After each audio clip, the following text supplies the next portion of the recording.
Hi, I'm Jamie, and a warm welcome to the Ben and Cobble Lotus team. Today, I'm delighted to be presenting this beautiful Elise S Cup. Now, the Elise S Cup is everything that Lotus is. It's analog, it's lightweight, it's sporty, it can be used for both track and road. I really like the story of the S Cup because it's a proper Lotus motorsport car. For those that don't know, Lotus used to have a motorsport division. It still does. They build GT4 cars, but the motorsport division used to get involved in cup cars. So you had the Elise S Cup and the Exige V6 Cup. And the Elise S Cup was built by the motorsport team. They had a separate building. It was called the Skunk Works, lovingly, at Lotus. It's where Colin used to put his planes when he landed at Lotus into the aircraft hangar, and it turned into the motorsport division. Great premises, great staff, some really good friends that are there. And they built these beautiful motorsport-orientated Elises and Exiges. So this S Cup is a proper Lotus motorsport built car, which I think is really cool. Eventually, the Cup cars did get built by Lotus Cars themselves. They brought the motorsport team in-house, and then they built them through a production line. They streamlined some of the parts as well, so they lost a little bit of their edge, in my opinion. And I think that's one of the best things about this Cup car, is the absolutely bonkers aero on it. It's really, really aggressive. It's got huge rear diffuser, front wings, and they sort of sanitized it a little bit with the more sort of volume-orientated production they did with the 220 Cup and then the later the 250 Cup. So it's great to see an S Cup. I did really well with them, sold tons of them, and it's great to have another one back to sell today. Performance stats on the S Cup, it had 220 horsepower. That translates to a really impressive 0 to 60 time, 4.6 seconds, and a top speed of 140 miles an hour. Obviously, the S Cup, the key to it is the aero. It does actually create some downforce. With this aero kit on, you really feel it on circuit, and actually on the edge, it's really reassuring. I love them on track. Pretty lightweight, just over 900 kilograms. I think it's about 932 as an unladen weight.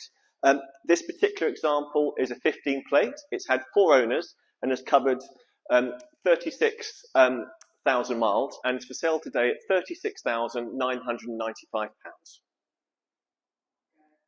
When the S Cup was born with Lotus, they didn't come with a huge amount of options. You obviously could choose your paint colour. This particular example is Zest Yellow, a really vibrant yellow.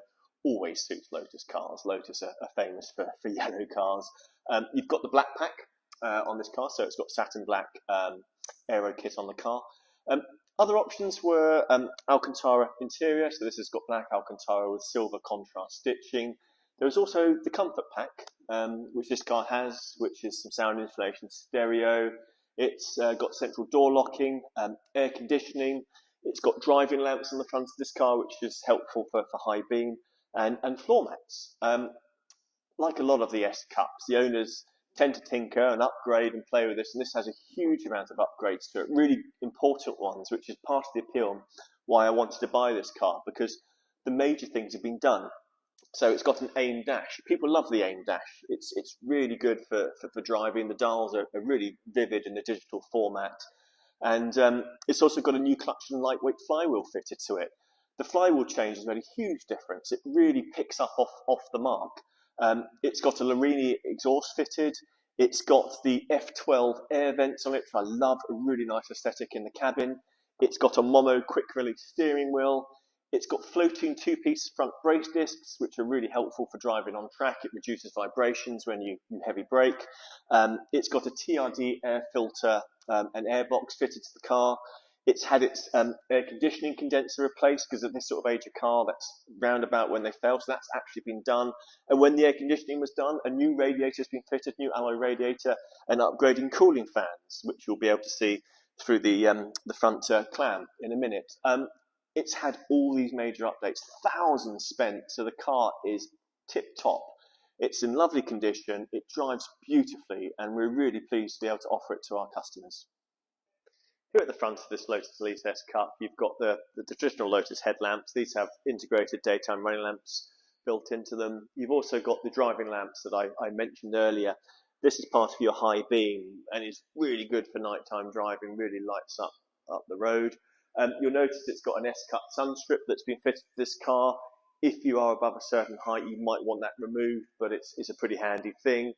You'll notice the Lotus approved number plate on the front. Being a Lotus main dealer, the car will go through has gone through a thorough Lotus approved inspection, and it will come with 12 months approved warranty for peace of mind.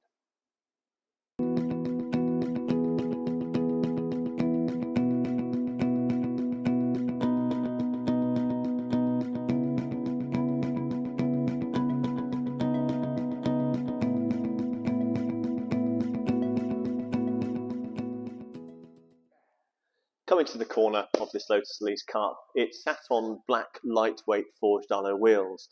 As I always talk about in these videos, the best way to take weight out of the car is always the corner, and that's where you'll feel it most of the steering wheel. Lotus has always strived to do that, particularly with their Cup cars. So you've got ultra lightweight forged alloy wheels. You've got two-piece grooved floating discs on this car, which again will help with the weight and vibrations.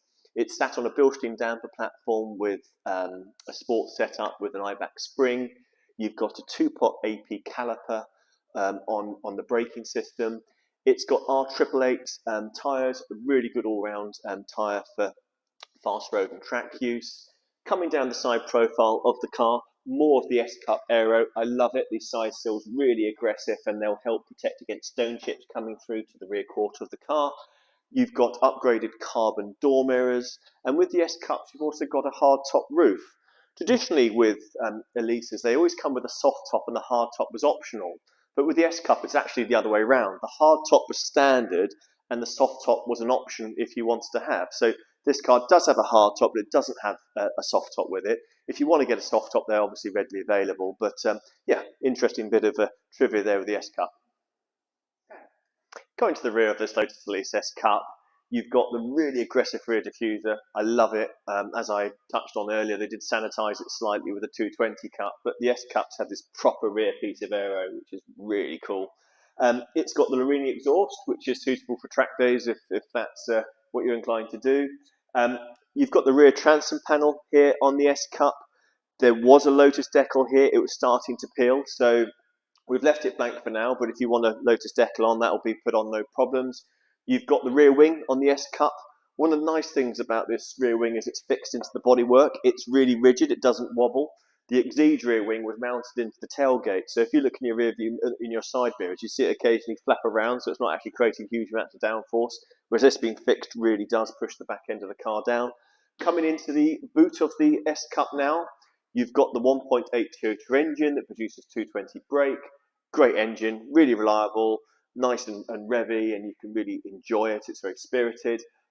Service intervals every 9,000 miles or 12 months, whichever comes first, but really low cost of ownership. It's part of the reason why Lotus hold their value so well. I think because they're quite rare analog cars and people still want cars like this, because everyone's building beige cars these days, but people want sports cars still. But part of the reason is the ownership costs. You'll see other brands that have very high ownership costs, the values have absolutely plummeted, but Lotus keep their value because actually they're not a daunting prospect to own, and that's partly down to the Toyota engines that we use.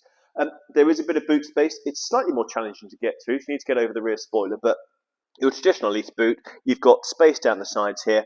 Here's your battery. You've got your comprehensive Lotus toolkit on the side here, and obviously you've got other space underneath this rear clam you can access if you want.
Now working our way to the inside of the car, you've got the Alcantara theme on the door card here, so full Alcantara door card with silver contrast stitching. You'll be able to see the lovely Momo removable steering wheel, so that's a removable boss there. You've got upgraded aluminium indicator stalks and wiper stalks, and you hear the lovely F12 air vents. Really love them, really lifts the interior of the car in my opinion. Coming around to the driver's side seat, you will see the Alcantara theme continue. The full seat is Alcantara in the S-Cut. So traditionally you'd have the leather outer shell, but actually the whole seat is a combination of fabric and Alcantara. You've got silver stitching here and the red on the S-Cut. This particular example does have Schroth 4-point harnesses. They're tucked behind the seat here, but you can run through a normal 3-point inertia seatbelt for day-to-day driving. Inside this Elise S-Cut, one of my favourite features is the AIM dash. It's a popular upgrade amongst our customers. So you power it up, you get the Lotus logo, then you get the really vivid analog dial that'll come up. With all S-Cuts, you've got the option of sport mode, which is on this button here. So you press the sport button, it'll sharpen the throttle response and change the traction settings on the car. A Lotus wouldn't be a Lotus without the ability to turn traction off, and that button is here. You've got your central door locking module here, traditional 6-speed gearbox. If you want reverse, it's on the gate there. This car does benefit from air conditioning. That is the button here. You've got your temperature, fan speed and direction of airflow here. You do have a stereo system. It's not great. You've got 4 speakers and a head unit. As I always say, the best sound of these cars comes from the rear anyway, but if you do like your stereo, you want to make and receive phone calls, you might want to change the head unit, but it does have one in the car.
I hope you've enjoyed the vehicle presentation today.